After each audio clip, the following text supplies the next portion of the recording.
ಹರಿ ಓಂ ಶ್ರೀ ಗುರುಭ್ಯೋ ನಮಃ ಶ್ರೀ ಪರಮಗುರುಭ್ಯೋ ನಮಃ ಶ್ರೀ ಪರಮಾತ್ಮನೇ ನಮಃ. ಎಲ್ಲರಿಗೂ ಸ್ವಾಗತ. ಜನ್ಮಾದ್ಯಸ್ಯ ಇತರಶ್ಚಾರ್ಥೇಷ್ವಭಿಘ್ನಸ್ವರಾಟ್ ತೇನೇ ಬ್ರಹ್ಮ ಹೃದಯ ಆದಿಕವಯೇ ಮುಹ್ಯಂಪಿ ಯತ್ ಸೂರಯಃ ತೇಜೋ ವಾರಿ ಮೃದಾಂ ಯತ ವಿನಿಮಯೋ ಯತ್ರ ತ್ರಿಸರ್ಗೋ ಮೃಷಾ ಧಾಮ್ನಾ ಸ್ವೇನ ಸದಾ ನಿರಸ್ತಕೋಕಂ ಸತ್ಯಂ ಪರಂ ಧೀಮಹಿ. ಅಭ್ರಮಂ ಭಂಗರಹಿತಂ ಅಜಡಂ ನಿಮಲಂ ಸದಾ ಆನಂದತೀರ್ಥಮತುಲಂ ಭಜೆ ತಾಪತ್ರಯಾಪಹಂ. सत्याभिघ्नकराब्जोक्तान् 50 वर्षपूजकान् सत्यप्रमोदतीर्थान् यान् नौमि न्यायसुधारतान्. आपादिमौलिपर्यन्तं गुरूर्नाम् आकृतिं स्मरेत् तेन विघ्नाः प्रणश्यन्ति सिद्ध्यन्ति चे मनोरथाः. ಶ್ರೀ ಗುರುಭ್ಯೋ ನಮಃ. ಸ್ಟಾರ್ಟ್ ಮಾಡಬಹುದು. ಹರಿ ಓಂ ಶ್ರೀ ಗುರುಭ್ಯೋ ನಮಃ. ಶ್ರೀಮದ್ ಆನಂದ ತೀರ್ಥ ಭಗವತ್ ಪಾದಾಚಾರ್ಯಭ್ಯೋ ಗುರುಭ್ಯೋ ನಮಃ. श्री ब्रह्मणे नमः. श्री महालक्ष्मी नमः. श्री लक्ष्मी नारायण नमः. हरि ओम हरि ओम हरि ओम. आपाद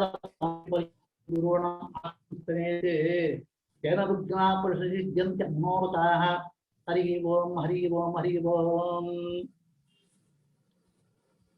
ಇನ್ನ ಒಂದಿದ್ದೇನ ನಮಗೆ ನಿಮ್ಮ ಬಂದು ಸಂಪರ್ಕ ಮಾಡ್ಲಿಕ್ಕೆ ಆಗಲಿಲ್ಲ. ಅದರಿಂದ ನಾವು ಪ್ರವಚನ ಒಂದಿನ ಹಿಂದೆ ದೊಬ್ಬಿದೆ. ನಿನ್ನೆ ಹೇಳಿದ್ರೆ ನಾನು ತಿರುಗು ಮುಂದೆ ಬರೆಸ್ತೇನೆ, ಅದಾவது ರಿಪೀಟ್ ಮಾಡ್ತಾನೆ. ಪದ್ಮ ಪುರಾಣದಲ್ಲಿ ಪಾರ್ವತಿ ಪರಮೇಶ್ವರ ಸಂವಾದ ರೂಪವ ವೇದವ್ಯಾಸ ದೇವರು ಏನು ಭಗವದ್ಗೀತೆ ಮಹಾತ್ಮ್ಯ ಕಥಾಪೂರ್ವ 18 ಅಧ್ಯಾಯ ಬರೆದಾದ ಉತ್ತರ ಭಾಗದಲ್ಲಿ ಅದನ್ನ ಪ್ರಸ್ತುತಪಡಿಸಲಿಕ್ಕೆ ನಾನು 4 ಅಧ್ಯಾಯ ಮೊದಲ 2 ದಿವಸ ಆಯಿತು. ಈತು ಅಧ್ಯಾಯ 5ರಲ್ಲಿ ನಿನ್ನೆ ಸ್ವಲ್ಪ ಕತೆ ಮುಂದುವರೆಸಿತ್ತು. ಆದರೆ ಟೆಕ್ನಿಕಲ್ ಪ್ರಾಬ್ಲಮ್ ಇಂದ ಅದು ಕಂಪ್ಲೀಟ್ ಆಗಲಿಕ್ಕೆ ಆಗಲ್ಲ. ಅದನ್ನ ನಾನು ರಿಪೀಟ್ ಮಾಡ್ತಾ ಇದ್ದೇನೆ. ಭದ್ರ ದೇಶದಲ್ಲಿ ಕುರುಕುತ್ಸ ಅಂತ ಒಂದು ಕ್ಷೇತ್ರ, ಅಲ್ಲಿ ಪಿಂಗಲಾಂಬ ನಾಮ ಒಂದು ಬ್ರಾಹ್ಮಣ. ಆ ಬಂದ ವಂಶವು ವೇದವಿತ್ತು ವಂಶ, ಒಳ್ಳೆ ವೇದ ಪಾರಂಗತ ವಂಶದಲ್ಲಿ ಹುಟ್ಟಿದ್ದಾನ. ಅವ ಸಹಿತ ಅವನಿಗೆ ವೇದದ ಶಾಸ್ತ್ರವೋ ರುಚಿ ಇಲ್ಲ. ಅವನ ರುಚಿ ಏನಪ್ಪಾ ಅಂದ್ರೆ ನೃತ್ಯ, ಗೀತ, ವಾದ್ಯ ಮೊದಲಾದ ಒಳಗೆ ಅವನ ರುಚಿ. ಅದರೊಳಗೆ ಅವ ಪಾರಂಗತನ ಆಯ್ದ. ಪಾರಂಗತ ಆನದಿಂದ ಅವನಿಗೆ ಆ ದೇಶದ ರಾಜ ಸಂಪರ್ಕ ಆಯಿತು. ರಾಜ ಅವನ ತನ್ನತ್ಲಿ ಸೇರ್ಕಿಂದ. ರಾಜ ಸಂಪರ್ಕದಿಂದ ಅವನಿಗೆ ದ್ರವ್ಯ ಬೆಳೀತು ಮತ್ತು ಅವನಿಗೆ ಅಹಂಕಾರಗಳು ಕೂಡವೇ ಬೆಳೀತು. ನನ್ನಿಂದ ಉತ್ತಮ ವಿದ್ವಾಂಸರು ಯಾರು ಇಲ್ಲ, ಅರ್ಥಾತ್ ಸಂಗೀತರಾಗಲಿ, ನೃತ್ಯದಾಗಲಿ, ವಾದ್ಯ ಆಗಲಿ ತಾನೇ ಪಾರಂಗತ ಎಂಬುದು ಅಹಂಕಾರವನ್ನು ಕೂಡವೇ ಬೆಳೀತು. ಸಂಪತ್ತನ್ನು ಬೆಳೀತು ರಾಜ ಸಂಪರ್ಕದಿಂದ. ಅದರಿಂದ ಅವನ ಏನಪ್ಪಾ ಆಯ್ತು ಅಂದ್ರೆ ಅವನ ಪರಸ್ತ್ರೀ ಸಹವಾಸ ಆಯಿತು. ಒಂದು ವೇಶ್ಯ ಸ್ತ್ರೀ ಸಂಪರ್ಕ ಆಯ್ತು ಅವನಿಗೆ. ಅವಳ ಹೆಸರು ಅರುಣೈ ಅಂಗತಿ ಹೆಸರು. ಅವಳನ್ನೇ ಮದುವೆ ಮಾಡಿಕೊಂಡು ಜೀವನ ನಡೆಸ್ತಾ ಇದ್ದ. ಹಿಂಗೆ ಬಹಳ ಕಾಲ ಹೋಗೋ ಅವನ ಕಾಲ ಮುಗಿತು. ಅವ ದೇಹಾಂತ್ಯ ಆಗಿ ಅವ ಬರೋ ಜನ್ಮದಲ್ಲಿ ಒಂದು ಗರುಡ ಪಕ್ಷಿಯ ಜನನ ಇದ್ದ ಹಂಗೈತೆ ಕಥೆಯಲ್ಲಿ ಬರುತ್ತೆ. ವೇಶ್ಯ ಸ್ತ್ರೀನು ಅವಳು ಕಾಲ ಆದವನ್ನೇ ಅವಳು ಒಂದು ಗಿಣಿ, ಪ್ಯಾರೆಟ್ ಅಂತ ಜನ್ಮ ಅವಳು ತೆಗೆದರು. ಈ ಗರುಡ ಪಕ್ಷಿ ಮತ್ತು ಈ ಗಿಣಿ ಪ್ಯಾರೆಟ್ ಒಂದೇ ಫಾರೆಸ್ಟ್ ಒಳಗೆ, ಕಾಡು ಒಳಗೆ ಜನನ ಆಯಿತು. ಈ ಗರುಡ ಪಕ್ಷಿಗೆ ಪೂರ್ವಜನ್ಮ ಸ್ಮರಣೆ ಇತ್ತು. ಈ ಗಿಣಿಯೇ ತನ್ನ ಹೆಂಡತಿಯಾಯಿದ್ದು ವೈಶ್ಯರಾಯಿದ್ದು ಇದ್ದವಳು ಅಂತ ನೆನೆಸಿದ್ದು ಆ ಗರುಡ ಪಕ್ಷಿ ಏನ್ ಮಾಡಿತ್ತು, ಆ ಗಿಣಿನ ತನ್ನ ಅಲಗಿಂದ ಕೊತ್ತಿ ಕೊತ್ತಿ ಅವನ್ನ ಸಂಹಾರ ಮಾಡಿತು. ಸಂಹಾರ ಮಾಡಿದವನ್ನೇ ಆ ಗಿಣಿ ಏನಾಯ್ತು ಅಂದ್ರೆ, ಆ ಮರದಿಂದ ಯಾವ ಮರದ ಮೇಲೆ ಅದಕ್ಕೆ ಸಂಹಾರ ಆಯ್ತೋ ಅದು ದೇಹ ಕೆಳಗೆ ಬಿತ್ತು. ಎಲ್ಲಿಪ್ಪ ಬಿತ್ತು ಅಂದ್ರೆ, ಅದು ಬಿದ್ದ ಸ್ಥಳದಲ್ಲಿ ಒಂದು ಕಪಾಲ ಆಯ್ತು. ಆ ಕಪಾಲ ತುಂಬಾ ನೀರು ತುಂಬಿತ್ತು. ಆ ನೀರು ಒಳಗೆ ಆ ಗಿಣಿ ದೇಹ ಬಿತ್ತು. ಅದೇ ಸಮಯದಲ್ಲಿ ಆ ಕಾಡು ಒಳಗೆ ಒಂದು ವೇಡುವ ಆ ಗರುಡ ಪಕ್ಷಿನ ಸಂಹಾರ ಮಾಡಿದ. ಆ ಗರುಡ ಪಕ್ಷಿನೂ ಅದೇ ಕಪಾಲ ನೀರೊಳಗೆ ಬಿತ್ತು. ಆ ಎರಡು ದೇಹಕ್ಕೆ ಆಲ್ಮ ಎರಡು ಜೀವನು ನರಕಲೋಕಕ್ಕೆ ಪ್ರಯಾಣ ಆಯಿತು. ಯಮದೇವರ ಮುಂದೆ ಆ ಎರಡು ಜೀವ, ಗಂಡ ಹೆಂಡತಿ ಜೀವ, ಬಹಳ ಭಯದಿಂದ ನಾವು ಎಷ್ಟೋ ಪಾಪಕರ್ಮ ಮಾಡಿದ್ದೆವು, ನಮಗೆ ಏನ್ ನರಕ ಸಿಕ್ಕತ್ತೋ ಹಂಗಂತೆ ಪಾಪದಿಂದ ನಡಿ ನಡಿ ಯಮ ಅಂತ ನಿಂತಿದೆ. ಯಮ ಅವರಿಬ್ಬರ ನೋಡಿ ಏನಂತಾನಂದ್ರೆ, ನಿಮ್ಮಲ್ಲಿ ಏನು ಪಾಪವೇ ಅಂಟಿಕೊಳ್ಳ, ನಮ್ಗೆ ಏನು ಪಾಪವೇ ನಿಮಗೆ ತಿಳಿಲ್ಲ, ನೀವು ಪುಣ್ಯದಾಯಿದ್ರಿ, ನೀವು ಈ ಲೋಕಕ್ಕೆ ಬರಲಿಕ್ಕೆ ಇಲ್ಲ, ನೀವು ಸ್ವರ್ಗ ಲೋಕಕ್ಕೆ ಹೋಗಬೇಕಾದ್ದು ಹಂಗೆ ಹೇಳಿದವನ್ನೇ ಆ ಎರಡು ಜೀವಗಳು ಶಾಕ್ ಆಯಿತು. ಏನಪ್ಪ, ನಾವು ಎಷ್ಟು ಪಾಪಗಳು ಮಾಡಿದ್ದೀವಲ್ಲ, ಯಮದೇವರು ಹಿಂಗೆ ಹೇಳ್ತಾರಲ್ಲ ಹಂಗೆ ಅಂತ ಆಶ್ಚರ್ಯಪಟ್ಟು ಯಮದೇವರೇ ಕೇಳ್ತಾರೆ, ಇದು ಏನು ಆಶ್ಚರ್ಯ, ಇದು ಏನು ಹಿಂದಿನ ನಮಗೆ ಗೊತ್ತಾಗಲ್ಲ ಹೇಳ್ರಿ ಹಂಗಂತ ಬಾಳೆ ಯಮದೇವರು ಹೇಳ್ತಾರೆ. ಹಿಂದ ಒಂದು ಕಾಲದಲ್ಲಿ ವಟು ಹಂಗೆ ಒಂದು ಬ್ರಾಹ್ಮಣ ಇದ್ದ. ಆ ಬ್ರಾಹ್ಮಣ ಬ್ರಹ್ಮಜ್ಞಾನಿಯ ಇದ್ದ. ಬ್ರಹ್ಮಜ್ಞಾನಿ ಅಂದ್ರೆ ಬ್ರಹ್ಮಣ ಸಾಕ್ಷಾತ್ಕಾರ ಮಾಡಿಕೊಂಡಿದ್ದ, ಶಾಸ್ತ್ರ ಪಾರಂಗತಾಮ ಮತ್ತು ಜಿತೇಂದ್ರಿಯ. ಜಿತೇಂದ್ರಿಯ ಅಂದ್ರೆ ಇಂದ್ರಿಯಗಳನ್ನ ಗೆದ್ದವ, ದೊಡ್ಡ ಜ್ಞಾನಿ. ಅವ ಏನು ಮಾಡುವ ಅಂದ್ರೆ, ಪ್ರತಿದಿನ ಅವನು ಭಗವದ್ಗೀತೆ 5ನೇ ಅಧ್ಯಾಯ ತಪ್ಪಲಾಂಗ ಪ್ರತಿದಿನನು ಪಾರಾಯಣ ಮಾಡ್ತಾ ಇದ್ದ, ಅರ್ಥ ಸಹಿತವ. ಇದು ಅವನು ಡೈಲಿ ರುಟೀನ್ ಹಂಗೆ ಬೆಳೀತಾ ಇತ್ತು. ಅವನು ಅಂತಿಮ ಕಾಲದಲ್ಲಿ ದೇಹ ತ್ಯಾಗ ಮಾಡಿದ, ದೇಹಂತ ಆಯ್ದ. ಆ ವಟುಂಬ ಬ್ರಾಹ್ಮಣ ದೇಹದ ಆ ಕಪಾಲವೇ ಆ ಕಾಡುಗಳ ಬಿದ್ದಿತ್ತು. ದಿನಕ್ರಮೇಣ ಕಪಾಲದಲ್ಲಿ ನೀರು ಸೇರಿತ್ತು. ಆ ನೀರು ಒಳಗೆ ನಿಮ್ಮ ಎರಡು ದೇಹ ಬಿದ್ದ ಕಾರಣ ನಿಮಗೆ ಎಲ್ಲಾ ಪಾಪದಿಂದ ನಿಮಗೆ ಮುಕ್ತಿ ಆಯಿತು, ನೀವು ಪುಣ್ಯ ಮಂದಿ ಸೇರಿತು ಹಂಗೆ ಅಂತ ಹೇಳ್ತಾನ. ಆ ಸಮಯದಲ್ಲಿ ಅಲ್ಲಿ ಒಂದು ವಿಮಾನ ಬಂತು. ಈ ಎರಡು ದೇಹನ ಕರ್ಕೊಂಡು ಹೋದ್ರು. ಈ ಯಮದೇವರೇ ಎರಡು ಜೀವನ ಕರ್ಕೊಂಡು ವಿಷ್ಣು ಲೋಕಕ್ಕೆ ಹೋಗ್ತಾರೆ. ವಿಷ್ಣು ಲೋಕ ಹೋಗಿ ಸಾಕ್ಷಾತ್ ವಿಷ್ಣು ಬಹಳ ಸಂತೋಷಪಟ್ಟು ಆ ಯಮದೇವನ ತುರಿಸಿ ಕಳಿಸುತ್ತಾನ ತನ್ನ ಲೋಕಕ್ಕೆ. ಇದೇ ಕತೆ, ವೇದವ್ಯಾಸದೇವರು ಚಿಕ್ಕ ಕತೆ.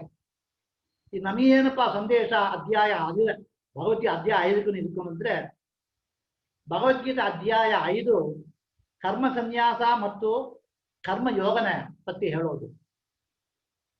ಕರ್ಮ ಸನ್ಯಾಸ ಕರ್ಮಯೋಗ ಬೇರೆ ಬೇರೆ ಇಲ್ಲ, ಎರಡು 2 sides of the same coin. ಒಬ್ಬರು ಜೀವನದ ಒಳಗೆ ಅಳವಡಿಸಬೇಕಾದ್ದು, ಒಂದು ಬಿಟ್ಟು ಒಂದು ಇಲ್ಲ, ಎರಡು ಬೇಕಾದ್ದು. ಕರ್ಮ ಸನ್ಯಾಸ ಏನು ಅಂದ್ರೆ, ನಿಷಿದ್ಧ ಕರ್ಮನ ನಾವು ತ್ಯಾಗ ಮಾಡೋದೇ ಕರ್ಮ ಸನ್ಯಾಸ. ಮತ್ತು ವಿಹಿತ ಕರ್ಮನ ಭಗವತ್ತನ್ ಸ್ಮರಣಪೂರ್ವಕ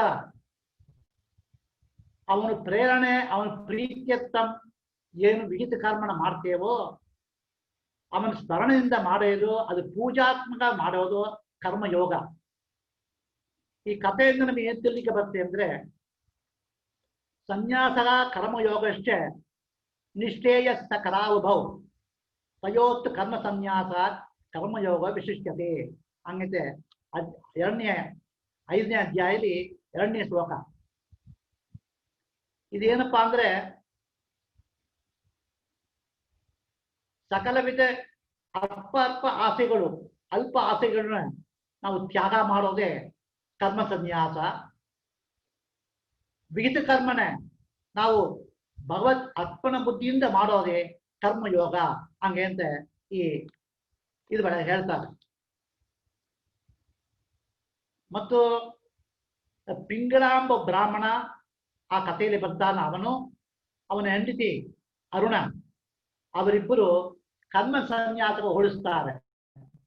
ಯಾಂಗಪ್ಪ ಅಂದ್ರೆ ಪಿಂಗಳಾಂಬ ಬ್ರಾಹ್ಮಣ ತಮ್ಮ ಸ್ವಧರ್ಮನ ಬಿಟ್ಟು ತ್ಯಾಗ ಮಾಡಿ ಪರಧರ್ಮನ ಅನುಷ್ಠಾನ ಮಾಡಿದ, ಅದು ಕರ್ಮ ಸನ್ಯಾಸ. ಅವನ ಕರ್ಮ ವಿಹಿತ ಕರ್ಮ, ನೃತ್ಯ ಮಾಡೋದು ಇಲ್ಲ, ಗೀತ ಬಾರಿಸೋದು, ವಾದ್ಯ ಬಾರಿಸೋದು ಇಲ್ಲ. ಅವನ ಬ್ರಾಹ್ಮಣ ಬಳಿ ಹುಟ್ಟಿದ ಕಾರಣ ವೇದ ಜ್ಞಾನ ಶಾಸ್ತ್ರಗಳು ಇದೆಲ್ಲ ಮಾಡಬೇಕು. ಅದನ್ನ ತೊರೆದು ಅವನ ಬೇರೆ ಪ್ರವೃತ್ತಿಲಿ ಇದ್ದ, ಅದು ಕರ್ಮ ಸನ್ಯಾಸಕ ಸಂಕೇತ. ಅದೇ ನಮ್ಮ ಹೆಂಡತಿ ಅರುಣ, ಅವಳು ಸ್ವಧರ್ಮ ಏನಪ್ಪಾ ಅಂದ್ರೆ ಪತಿ ಸೇವೆ ಮಾಡೋದೇ ಅದು ಸ್ವಧರ್ಮ. ಪತಿ ಸೇವೆನ ಬಿಟ್ಟು ಪರಪುರುಷರಿಗೆ ಸಂಪರ್ಕ ಆಯ್ತು, ಅದು ಕರ್ಮ ಸನ್ಯಾಸ ಸಂಕೇತ. ಮತ್ತು ಈ ಗರುಡ ಪಕ್ಷಿ ಅದು ಆ ಗಿನಿನ ಕೊತ್ತಿ ಸಂಹಾರ ಮಾಡಿದ ಕರ್ಮ ಇದಲ್ಲ, ಅದು ಏನು ಸಂಕೇತ ಅಂದ್ರೆ ಆ ಅರುಣಾಂಬ ಹೆಂಡತಿ ಏನು ದುರ್ಬುದ್ಧಿ ಇತ್ತೋ, ಏನು ಪಾಪಗಳಿತ್ತೋ ಅದನ್ನೆಲ್ಲ ಈ ಗರುಡ ಪಕ್ಷಿ ಆ ಪಾಪನೆಲ್ಲ ತೊಳೆದಿತ್ತು ಹಂಗೆ ಎಂಬ ಸಂಕೇತನ ಕೊಡುತ್ತಾರೆ. ಅವಳಿಗೆ ಆವಾಗ ತೋರಿತಂತೆ ಆ ಗಿಣಿಗೆ, ಅದಾವುದು ಅರುಣಾಂಬ ಆ ಜೀವಕ್ಕೆ ಏಕಪಟ್ಟ ಪಾಪಗಳು ಮಾಡಿದ್ದೆವು, ಆ ಪಾಪನೆಲ್ಲ ಗರುಡ ಪಕ್ಷಿ ಕೊತ್ತಿ ಎಲ್ಲ ನಾಶ ಮಾಡಿತ್ತು ಹಂಗೆ ಅಂತೆ ಒಂದು ಸಂಕೇತ ತಿಳಿಸ್ಪಡಿಸ್ತಾರೆ. ಅವರಿಬ್ಬರು ದೇಹ ಒಂದೇ ಕಪಾಲದಲ್ಲಿ ಬಿತ್ತು. ಇದು ಏನಪ್ಪಾ ಅಂದ್ರೆ ಈ ಕಪಾಲ ಯಾರದು? ಒಂದು ಬ್ರಹ್ಮಜ್ಞಾನಿ ಕಪಾಲ. ಪರಮಾತ್ಮನ ಸಾಕ್ಷಾತ್ಕಾರ ಮಾಡಿಕೊಂಡ ಒಂದು ಬ್ರಹ್ಮಜ್ಞಾನಿನ ಕಪಾಲ. ಅವ 5ನೇ ಅಧ್ಯಾಯನ ಬಿಡಲಾಂಗೆ ತನ್ನ ದೇಹ ಅಂತ್ಯ ಪರ್ಯಂತ ಅವನ ಪಾರಾಯಣ ಮಾಡ್ತಾ ಇದ್ದಿದ್ದಾನ, ಅದರ ಸಿದ್ಧಿ ಪಡ್ಕೊಂಡಿದ್ದಾನ. ಇದರಿಂದ ನಮಗೇನು ಸಂದೇಶ ಕೊಡ್ತಾರೆ ಅಂದ್ರೆ, ಅಧ್ಯಾಯ 5 ಸಿದ್ಧಿ ಪಡೆದವರು ಅಲ್ಲ, ಜ್ಞಾನಿಗಳು ಯಾರ ಇದ್ದರೂ ಆ ಜ್ಞಾನಿಗಳು ಸಂಪರ್ಕ ಮಾತ್ರ ನಮಗೆ ಬೇಕು ಎಂಬ ಅವಶ್ಯ ಇಲ್ಲ. ಜ್ಞಾನಿಗಳು ಸಂಬಂಧಪಟ್ಟ ಜಡವಸ್ತುಗಳಿಗೂ ಕೂಡ ಜ್ಞಾನಿಗಳಿತ್ತು ಏನು ಶಕ್ತಿ ಇತ್ತು ಜಡವಸ್ತುಗೂ ಅದೇ ಸಾಮರ್ಥ್ಯ ಬರುತ್ತೆ. ಅದು ಮತ್ತು ಇಲ್ಲ, ಜಡವಸ್ತುವಿಂದ ಸಂಬಂಧಪಟ್ಟ ಇದರ ವಸ್ತುಗಳಿಗೂ ಕೂಡ ಆ ಸಾಮರ್ಥ್ಯ ಇದೆ. ಅರ್ಥಾತ್ ಆ ಬ್ರಹ್ಮಜ್ಞಾನಿಯ ಜಡವಸ್ತುವಾದ ಕಪಾಲ ಇದ್ದ ನೀರು, ಆ ನೀರಿಗೂ ಕಪಾಲನು ಕಾಂಟ್ಯಾಕ್ಟ್ ಇದ್ದ ಕಾರಣ ಅದೆರಡು ದೇಹ ಬಿದ್ದದಲ್ಲಿ ಆ ಬ್ರಹ್ಮಜ್ಞಾನಿ ಏನು ಪುಣ್ಯ ಸಂಪಾದನೋ ಅದೆಲ್ಲ ಪುಣ್ಯ 2 ಜೀವಕ್ಕೆ ಬಂದು ಸೇರಿತು ಹಂಗೆ ಸಂಕೇತ ಇಲ್ಲಿ ತಿಳಿಸ್ತಾರೆ. ಕೇಳೋವರಿಗೆ ಆಶ್ಚರ್ಯ ಪಡುವುದು ಒಂದು ಜಡವಸ್ತು ಹಂಗಪ್ಪ ಇಂಥ ಶಕ್ತಿ ಬರುತ್ತೆ ಹಂಗೆ ಅಂತೆ. ಅದಕ್ಕೆ ಭಾಗವತ ಬೆಳಗ್ಗೆ ಅನೇಕ ದೃಷ್ಟಾಂತಗಳು ಹೇಳ್ತಾರೆ. ಅಲ್ಲಿ ಒಂದೆರಡು ನಿಮ್ಮ ಮುಂದೆ ಹೇಳ್ತಾನೆ. ಒಂದು ವೃತ್ರಾಸುರನ ಸಂಹಾರ ಮಾಡುವಾಲೆ ದೇವೇಂದ್ರ ಪರಮಾತ್ಮನಿಗೆ ಕೇಳುವಾಲೆ ಪರಮಾತ್ಮ ಹೇಳ್ತಾನ, ದದೀಚಿ ಋಷಿಗಳು ಅಂತ ಒಬ್ರು ಇದ್ದಾರಪ್ಪ, ನೀ ಅವತ್ತು ಬೇಡು. ಅವರು ತನ್ನ ದೇಹನ ತ್ಯಾಗ ಮಾಡಿ ಅವರ ಎಲುವು ನನಗೆ ದಾನ ಮಾಡ್ತಾರೆ. ಆ ಎಲುವಿಂದ ಅಸ್ಥಿಯಿಂದ ನೀನು ವಜ್ರಾಯುಧ ತಯಾರು ಮಾಡಿ ನೀನು ವೃತ್ತಾಸುರನ ಸಂಹಾರ ಮಾಡಲಿಕ್ಕೆ ಆಗತ್ತೆ ಅಂತಾರೆ. ಅದೇ ಮಾದಿ ದೇವೇಂದ್ರ ಬರ್ತಾನ, ದದೀಚಿ ಋಷಿ ಇವಾಳೆ. ದದೀಶಿರು ಅವರು ಬ್ರಹ್ಮಜ್ಞಾನಿಗಳೇ, ಅವರು ಬಹಳ ವಯೋಧಿಕರಾಗ್ತಾರೆ. ದೇವೇಂದ್ರ ಹೋಗ್ತಾನ, ಅವತ್ತಿ ಬೇಡ್ತಾನ, ನಿಮ್ಗೆ ಅಸ್ಥಿ ಬೇಕು ಹಂಗೆ ಅಂತೆ. ಆವಾಗ ಅವರು ಕೇಳ್ತಾರೆ, ನನ್ನ ಅಸ್ಥಿ ತಗೊಂಡು ಏನಪ್ಪಾ ಮಾಡೋತಿ, ನೀ ನಂಗೀಚೆ ಬಹಳ ಎತ್ತರದಲ್ಲಿ ಇದ್ದಿ ತಾರತಮ್ಯ ಕಷ್ಟದಲ್ಲಿ ನಾನು ಸಾಧಾರಣ ಒಂದು ಬ್ರಹ್ಮ ಸಾಕ್ಷಾತ್ಕಾರ ಮಾಡಿಕೊಂಡು ಸಾಧಾರಣ ಜೀವ ಹಂಗೆ ತಂಬಾಳೆ ದೇವೇಂದ್ರ ಹೇಳ್ತಾನ ಪರಮಾತ್ಮನ ಅನುಗ್ರಹ ಇದೆ, ಅವನ ಆದೇಶದಿಂದ ಬರ್ತದೆ ಅಂತ ನಿನ್ನ ಅತ್ತಿ ತಗೊಂಡೇ ಲೋಕ ಕಲ್ಯಾಣಕ್ಕೋಸ್ಕರ ನಾನು ಕೃತಾಸನ ಸರ್ವ ಇದು ಸಂಹಾರ ಮಾಡ್ಲಿಕ್ಕಿದ್ದಾನೆ. ಹಂಗೆಂದ್ರೆ ಅವ ದೇಹ ಅಭಿಮಾನ ಬಿಟ್ಟೆ ಒಂದು ಜ್ಞಾನಿ ಆದ ಕಾರಣ ತನ್ನ ದೇಹನ ತ್ಯಾಗ ಮಾಡಿ ತನ್ನ ಅಸ್ಥಿನೇ ಈ ದೇವೇಂದ್ರನಿಗೆ ಕೊಡ್ತಾನ. ದೇವೇಂದ್ರ ಅಸ್ಥಿ ತಗೊಂಡು ಮಜ್ಜಾಯಿತ ಮಾಡಿ ಬುದ್ಧಾಸರಣೆ ಸಂಹಾರ ಮಾಡ್ತಾನ ಎಂಬುದು ಭಾಗವತ ಕಥೆ. ಸೊ ಬ್ರಹ್ಮಜ್ಞಾನಿಗೆ ಏನು ಶಕ್ತಿ ಉಂಟು ಆ ಶಕ್ತಿ ಅಸ್ಥಿಯೇನು ಉಂಟು ಹಂಗೆ ಎಂಬುದು ಭಾಗವತ ಒಳಗೆ. ಅಸ್ಥಿ ಎಂಬುದು ಜಡವಾದ ವಸ್ತು, ಅಸ್ಥಿಯನ್ನು ಆ ಬ್ರಹ್ಮಜ್ಞಾನಕ್ಕೆ ಏನು ಪುಣ್ಯ ಶಕ್ತಿ ಇತ್ತೋ ಅಸ್ಥಿರ ಭಕ್ತಿ ಎಂಬುದು ಭಾಗವತದಿಂದ ವೇದವ್ಯಾಸರನ್ನು ಕಲಿಸಿಕೊಟ್ಟಿದ್ದಾರೆ. ಎರಡನೇದು ಏನಪ್ಪ ಅಂದ್ರೆ ಅದೇ ಭಾಗವತದಲ್ಲಿ ಬರೋದು ಕೌಶಿಕ ಅಂತ ಒಬ್ಬ ಬ್ರಾಹ್ಮಣ, ಅವನು ದೊಡ್ಡ ಬ್ರಹ್ಮಜ್ಞಾನಿ. ಅವ ಆಲ್ರೆಡಿ ದೇಹ ಅಂತ ಆಯ್ದವನಿಗೆ ಅವನ ಅಸ್ಥಿ ಒಂದು ಸ್ಥಳದಲ್ಲಿ ಬಿದ್ದಿರುತ್ತೆ. ಆವಾಗ ಆಕಾಶದ ಮಾರ್ಗವ ಗಂಧರ್ವಗಳು ಚಿತ್ರಸೇನಾ ಎಂಬವರು ವಿಮಾನಗಳ ಹಾರ್ತಾ ಹೋಗ್ತಾರೆ. ಆ ಅಸ್ಥಿ ಬರೋ ಆ ಸಮಯದಲ್ಲಿ ಆಗಾಗ ಆಕಾಶದಿಂದ ಅವರು ವಿಮಾನ ಕಳಗ ಬಿದ್ದು ಬಿಡುತ್ತೆ. ಕಳಗ ಬಿದ್ದು ನೋಡ್ಬಾಳೆ ಅಲ್ಲಿ ಅಸ್ಥಿ ಕಾಣುತ್ತೆ. ಇದು ಯಾರೋ ಬ್ರಹ್ಮಜ್ಞಾನ ಚಿತ್ರಣ ಇರಬೇಕು ಅಂತ ಅವಳಿಗೆ ಗೊತ್ತಾಗಿ ಆ ಅಸ್ಥಿಗೆ ಸಂಸ್ಕಾರ ಮಾಡಿ ಅದಕ್ಕೆ ಆಮೇಲೆ ಮೇಲೆ ಹೊರಡ್ತಾರೆ ಹಂಗೆ ಎಂಬ ಒಂದು ಸಂಕೇತ ಕೂಡ ಭಾಗವತದಲ್ಲಿ ಬರುತ್ತೆ. ಸೊ ಆ ಬ್ರಹ್ಮಜ್ಞಾನ ಅಸ್ಥಿಯು ಜಡವಾಗಿದ್ರೂ ಕೂಡ ಅಸ್ಥಿಗನು ಇದು ಉಂಟು. ಕಳೆದ 200-300 ವರ್ಷ ಕೆಳಗೆ ಯಾದವಾರಿಯರುವಂತೆ ದೊಡ್ಡ ಮಹಾಜ್ಞಾನಿಗಳು ಶ್ರೀನಿವಾಸ ತೀರ್ಥರು ಗೆಳೆಯರವರು ತಮ್ಮಂದರು ಅವರು ಭಾಗವತ ಒಳಗೆ ಸಿದ್ಧಿ ಪಡೆದವರು ಅಂತ ನಾವು ಕೇಳಿಪಡ್ತೇವೆ. ಅವರು ದೇಹ ಅಂತ ಆದ ಮೇಲೂ ಅವರು ಎಳುವೆ ಸಂಸ್ಕಾರ ಮಾಡುವಾಳೆ ಅವ ಅಸ್ಥಿಯಿಂದ ಭಾಗವತ ಶಬ್ದ ಕೇಳಿತು ಅಂತ ಹೇಳ್ತಾರೆ.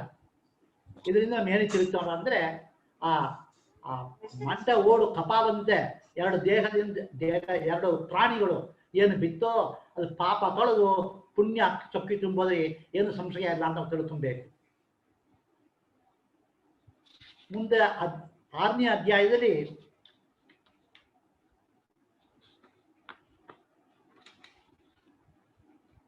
ಪ್ರತಿಷ್ಠಾನಪುರ ಹಂಗಂತ ಒಂದು ಊರು ಗೋದಾವರಿ ತರದಲ್ಲಿ ಇದೆ.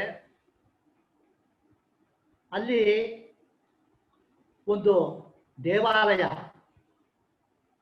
ರುದ್ರ ದೇವಾಲಯ, ತುಪ್ಪಲೇಶ್ವರ ಎಂಬ ಹೆಸರು ಆ ರುದ್ರ ದೇವರಿಗೆ. ಆ ಸ್ಥಳದ ವಾತಾವರಣ ಬಹಳ ಚೆನ್ನಾಗಿ ವರ್ಣಿಸ್ತಾರೆ. ಗೋದಾವರಿ ನದಿ, ಗೋದಾವರಿ ಹೇಳಿದ್ರೆ ಪುಣ್ಯ ಅಂತ ಹೇಳ್ತಾರೆ. ಅದು ಗಂಗೆಯೊಡೆ ಒಂದು ಬ್ರಾಂಚ್ ಅಂತ ಶಾಸ್ತ್ರ ತಿಳಿಪಡಿಸಿ ಗೋದಾವರಿ ಅಷ್ಟು ತೀರ್ಥ, ಅಷ್ಟು ಪುಣ್ಯವಾದ ತೀರ್ಥ. ಆ ದೇಶಕ್ಕೆ ರಾಜ ಜಾನಶ್ರುತಿ ಹಂಗೆಂದಮ್ಮವ. ಅವ ಮಾಡಲಾದ ಯಜ್ಞವೇ ಇಲ್ಲ, ಅಷ್ಟು ಯಜ್ಞ ಮಾಡಿದ್ದಾನ. ಅವ ಯಜ್ಞಶೀಲ ಎಂಬ ಹೆಸರು ಆ ರಾಜನಿಗೆ ಬಂದು ದೇವತೆಗಳೆಲ್ಲ ಅವನ ಊರಲ್ಲಿ ವಾಸ ಮಾಡಲಿಕ್ಕೆ ಆರಂಭಿಸಿರುವಂತೆ. ಈಗ ದೇವತೆಗಳಿಗೆ ಮುಖ್ಯ ಅನ್ನವೇ ಯಜ್ಞ ಅಭಿಷಿತನ ದೇವತೆಗಳಿಗೆ. ಅದಕ್ಕೋಸ್ಕರ ಇವತ್ತು ದಿನಾನು ಒಂದು ಯಜ್ಞ ಮಾಡೋದ ಕಾರಣ ಯಜ್ಞಶೀಲವಾದ ಕಾರಣ ದೇವತೆಗಳೆಲ್ಲ ಅವನ ಹತ್ರ ವಾಸ ಮಾಡಲಿಕ್ಕೆ ಇದ್ದಂತ ಆ ಊರಲ್ಲಿ. ಆವಾಗ ಒಂದಿನ ಏನಾಗುತ್ತೆ ಅಂತಮ್ಮ ಅಂದ್ರೆ ತಮ್ಮ ಉಪ್ಪರಿಗೆಯಲ್ಲಿ ಒಂದು ಸರ್ತಿ ಆ ರಾಜ ಆರಾಮ್ ಮಾಡಲಿಕ್ಕೆ ಹೋಗಿದ್ದಾನ. ಆರಾಮ್ ಮಾಡ್ತಾ ಇರುವಾಗಲೇ ಆಕಾಶದ ಬೆಳಗ್ಗೆ ಹಂಸ ಪಕ್ಷಿಗಳು ಹಾರ್ತಾ ಇತ್ತು. ಹಂಸ ಪಕ್ಷಿಗಳು ಒಂದು ಎಲ್ಲ ಹಾರೋದಿಲ್ಲ, ಯಾವಾನು ಒಂದು ಕೂಟವ ಒಂದು ಲೈನ್ ಮಾಡಿಕೊಂಡು ಆಕಾಶದ ಹಂಗೆ ಹಾರೋ ಅಭ್ಯಾಸ. ಒಂದು ಲೈನ್ ಹಂಸ ಪಕ್ಷಿ ಹಾರೋದನ್ನ ಕಂಡ.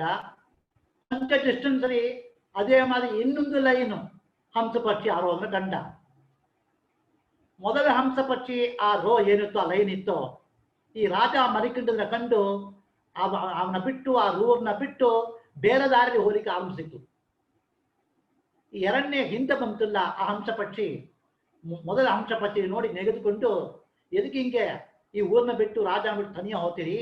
ಈ ರಾಜ ಆಗ್ತಲಿ ಯಜ್ಞಶೀಲ, ಅವನ ಶಕ್ತಿ ಅಷ್ಟು ಅಪಾರ ಇದೆ, ಹಿಂಗೋ ಅಂತೀರಾ ಅಂತ ಎರಡನೇ ರೋಡ್ ಇರೋ ಹಂತವಾಡೆ ಮೊದಲು ಹಂಸಪಕ್ಷಿ ನೆಗುತ್ತಂತೆ. ನೆಗೆದು ಹೇಳ್ತಂತೆ, ಇವನ್ ಶಕ್ತಿ ಏನು ಪ್ರಮಾದ ಶಕ್ತಿ. ರೈಕ್ವ ಅಂತ ಒಬ್ಬ ಇದ್ದಾನೆ, ಅವನ ಶಕ್ತಿ ಮುಂಚೆ ಇವನ ಶಕ್ತಿ ಏನುವೇ ಇಲ್ಲ ಅಂತ ನೆಗುತ್ತಾ ಮುಂದೆ ಬರೀತಂತೆ. ಎರಡು ಹಂಸ ಪಕ್ಷಿಗಳು ಮಾತಾಡೋದು ಈ ರಾಜ ಕೇಳ್ತಾ ಇದ್ದ. ರಾಜಗ ಆ ಕೇಳೋ ಸಾಮರ್ಥ್ಯ ಇತ್ತು. ಉಡನೆ ರಾಜ ನೋಡಿದ, ತನ್ನ ಸೇನಾಪತಿ ಹೇಳ್ತಾನ, ಆ ರೈಕ್ವಾಂಬವ ಎಲ್ಲಿದ್ದಾನ ಹುಡುಕಿನ ಬಾ, ನಾವನ್ನ ನೋಡ್ಬೇಕು ಹಂಗೆ ಅಂತ. ಉಡನೆ ಆ ಸೇನಾಪತಿ ರಥ ತಗೊಂಡು ಭಾರತ ದೇಶ ಫುಲ್ಲು ಎಲ್ಲ ಕ್ಷೇತ್ರಗಳ ಸುತ್ತಿದ್ದಾನ. ಅವನು ಎಲ್ಲಿ ರೈಕ್ವಾಂಬವ ಸಿಕ್ಕಲ್ಲ. ಕೊನೆಯಲ್ಲಿ ಕಾಶ್ಮೀರ ದೇಶಕ್ಕೆ ಬರ್ತಾನ. ಕಾಶ್ಮೀರ ದೇಶಕ್ಕೆ ಬಂದರೆ ಅಲ್ಲಿ ಒಂದು ಹಣ್ಣು ಮುದುಕ ಒಂದು ಬಂಡಿ ಕೆಳಗೆ ಮೈ ಮುಡಿಲಾಂಗೆ ಹಂಗೆ ಕೂತ್ಕೊಂಡಿದ್ದಾನ. ಅವನ ಮೈ ತುಂಬ ಮುದುಕತನ ಆಗಿದೆ. ಅವನ ಯಾರು ಗಮನಿಸೋರು ಇಲ್ಲ.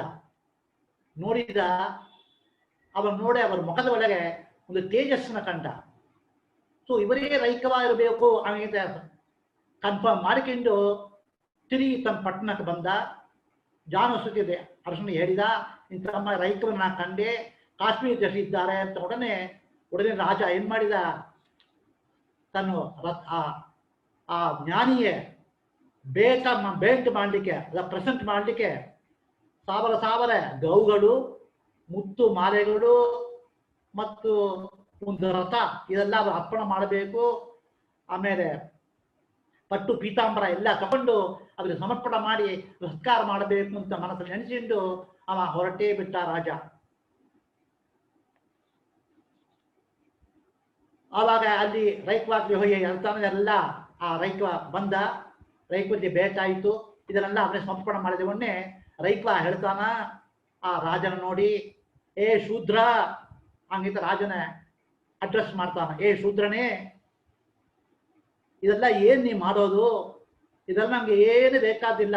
ಇದೆಲ್ಲ ತಗೊಂಡು ಹಿಂದೆ ಹೋಗು, ಹೊರಟ ತಲೆ ಬಿಟ್ಟು ಹಿಂದೆ ಹೋಗು ಹಂಗೆ ಅಂತ ಅವನ ರೈಕ್ವ ತಿರಸ್ಕಾರ ಮಾಡ್ತಾನ. ರಾಜನೂ ತಿರಸ್ಕಾರ ಮಾಡ್ತಾನ, ರಾಜ ತಂದು ಎಲ್ಲ ಪ್ರೆಸೆಂಟನ್ನು ತಿರಸ್ಕಾರ ಮಾಡ್ತಾನ. ರಾಜನಿಗೆ ಬಹಳ ಅಂಜಿಕೆ ಆಯಿತು. ಎಲ್ಲಿ ನಮಗೆ ಶಾಪ ಕೊಟ್ಟರು ಹಂಗೆ ಅಂತ ಅಂಜಿಂಟು ಆ ಭಯದಿಂದ ಅವ ಏನ್ ಮಾಡ್ತಾನ, ಆ ಮುದುಕನ ಕಾಲನ್ನ ಗಟ್ಟಿಗೆ ಹಿಡ್ಕೊಂಡು ಬಿಟ್ಟ. ಹೇಳ್ತಾನ, ಹೇ ಮಹಾತ್ಮರೇ, ನನ್ನ ಕ್ಷಮಾ ಮಾಡ್ರಿ. ನಿಮ್ಮ ತೇಜಸ್ ತುಂಬಾ ಅದ್ಭುತವಾದೆ, ನಿಮ್ಮ ಮಹಿಮೆಯೂ ಅಪಾರವಾದೆ. ಇದಕ್ಕೆ ಏನ್ ರಹಸ್ಯ ನಾ ತಿಳ್ಕೊಬೇಕು ಹಂಗೆ ಅಂತ ವಿನಂತಿ ಮಾಡ್ತಾನ. ಆವಾಗ ರೈಕ್ವ ಶಾಂತ ಚಿತ್ತನಾಗಿ ಆವಾಗ ಹೇಳ್ತಾನ, ನಾನು ದಿನಾಲು ರೈಕ್ವ ಹೇಳೋದು, ನಾನು ಪ್ರತಿದಿನನು ಭಗವದ್ಗೀತೆ 6ನೇ ಅಧ್ಯಾಯನ ಪಾರಾಯಣ ಮಾಡ್ತಾ ಇದ್ದಾನೆ. ಅದರಿಂದ ಮಹಿಮೆಯೇ ನಮ್ಗೆ ಎಷ್ಟು ದೂರ ಆಗಿದೆ ಹಂಗೆ ಅಂತ ಆ ರೈಕ್ವ ಅಂತ ಮುನಿ ಈ ಜಾನಶ್ರುತಿ ರಾಜ ಹೇಳ್ತಾನ. ರಾಜ 1 ನಿಮಿಷ ಕೂಡ ತಾಮದ ಮಾಡಲಂಗೆ ಅದನ್ನ ತಂಗ ಉಪದೇಶ ಮಾಡಬೇಕು ಅಂತ ವಿನಂತಿ ಮಾಡಿಗಿಂತಾನ. ಅದೇ ಮಾದರಿ ಆ ರೈಕ್ವ ಈ ರಾಜನಿಗೆ 6ನೇ ಅಧ್ಯಾಯ ಭಗವದ್ಗೀತೆನೆ ಉಪದೇಶ ಮಾಡ್ತಾನ. ಕೊನೆಯಲ್ಲಿ ಆ ರಾಜ ತನ್ನ ಪಟ್ಟಣಕ್ಕೆ ಬಂದು ತಾನು ಆ 6ನೇ ಅಧ್ಯಾಯನ ಪ್ರತಿದಿನ ಪಾರಾಯಣ ಮಾಡಿ ಅದು ಸಿದ್ಧಿ ಹೊಂದಿ ಆಮೇಲೆ ಅವನ ಸದ್ಗತಿ ಹೊಂದುತ್ತಾನ ಹಂಗೆ ಅಂತೆ ಕತೆ ಮುಡಿತೆ. ಇದು ನಮಗೇನಪ್ಪ ಸಂದೇಶ ಹಂಗೆ ಅಂದ್ರೆ, ಈ 6ನೇ ಅಧ್ಯಾಯ ಒಳಗೆ ಧ್ಯಾನ ಯೋಗ ಅರ್ಥಾತ್ ಸಮಾಧಿ ಯೋಗನ ಪತ್ತಿ ಶ್ರೀ ಕೃಷ್ಣ ಪರಮಾತ್ಮ ಅರ್ಜುನಿಗೆ ಉಪದೇಶ ಮಾಡ್ತಾನ. ಯೋಗಿ ಯುಂಜೀತ ಸತತಾತ್ಮಾನಂ ರಹಸಿ ಸ್ಥಿತಃ ಏಕಾಕೀಯದ ಸಿದ್ಧಾತ್ಮ ನಿರಾಸರಿ ಪರಿಗ್ರಹ ಹಂಗಂತೆ ಬರ್ತೆ 10ನೇ ಶ್ಲೋಕದಲ್ಲಿ. ಇದು ಏನಪ್ಪಾ ಅಂದ್ರೆ, ಈ ಜಾನುಶ್ರುತಿ ರಾಜರೇ ಎಲ್ಲ ಸೌಖ್ಯಗಳು ಎಲ್ಲ ಇದ್ದು ಕೂಡ ಅವನಿಗೆ ಒಂದು ಕುತೂಹಲ ಎಂಬುದು ಅವನಿಗೆ ಇಲ್ಲ ಹಂಗ ಇತ್ತು. ಆದರೆ ಲೌಕಿಕ ಒಳಗೆ ಅವ ಇದ್ದ ಕಾರಣ ಅವನಿಗೆ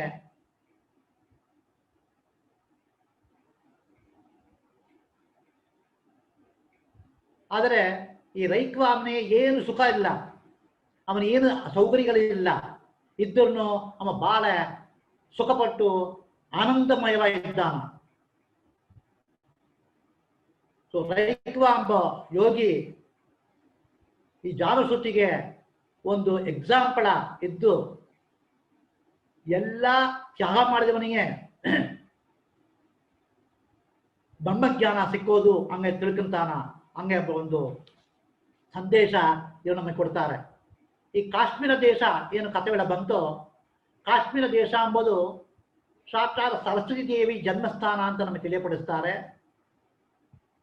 ಆಮೇಲೆ ಆ ಮಾಣಿಕೇಶ್ವರ ದೇವಾಲಯ ಏನಿತ್ತು ಆ ಊರೊಳಗೆ, ರಾಜನ ಊರೊಳಗೆ ಆ ಮಾಣಿಕೇಶ್ವರ ಟೆಂಪಲ್ ಬಂದು ಆ ರುದ್ರದೇವರು ಮನೋನಿಯಾಮಕ ದೇವತ. ಈ ರೈಕ್ವ ಎಂಬ ಒಂದು ಯೋಗಿ ಅವನೇ ಆತ್ಮೀಯ ಗುರುವ ಈ ರಾಜನಿಗೆ ಸಿಕ್ಕಿದ್ದಾನ.